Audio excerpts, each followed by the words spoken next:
Hey everybody. So we've been doing trusts, and one of the questions that just happened to come up just recently, I love when people give me your questions. So please continue sending your questions and your comments and everything else, and make certain and like the page and also share the page too.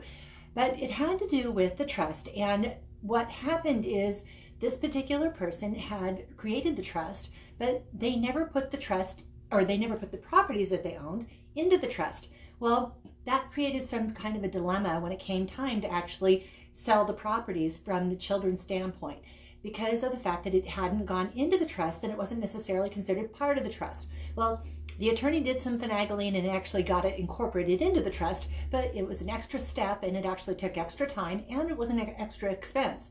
So whenever you do create a trust, one of the services that most companies do, not all, so double check, is that after the trust is created, verify that that person or entity or attorney who created the trust is actually going to record the properties into the trust.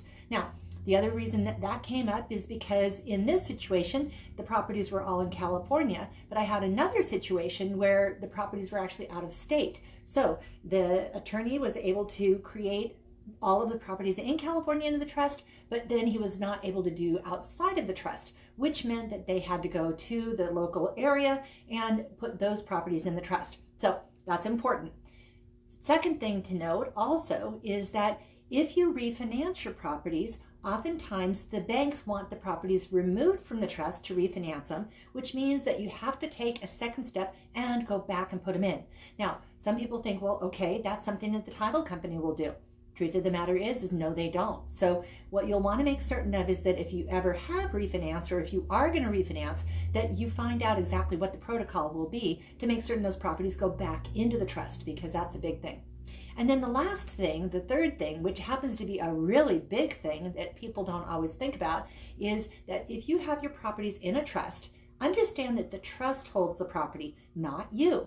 So all that really means is that you have to make certain that your trust is on your bank accounts, because if you ever do go to sell the property, then they will only give the check name into the name of the trust, which means that it's going to go to a bank. And if the bank doesn't have the proceeds or have the trust on the bank account, then you're going to have a difficult time cashing that check or having the monies transferred into that account.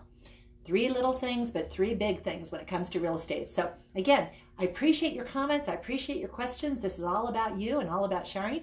And as always, I'm called Krista. We have a YouTube channel called Krista One with lots of different informational videos as well. Look forward to being here and answering your questions. Like this, share this, set up the reminders so that you get the bell ring when we're live like this. And again, continue sending in the questions. We love being your resource.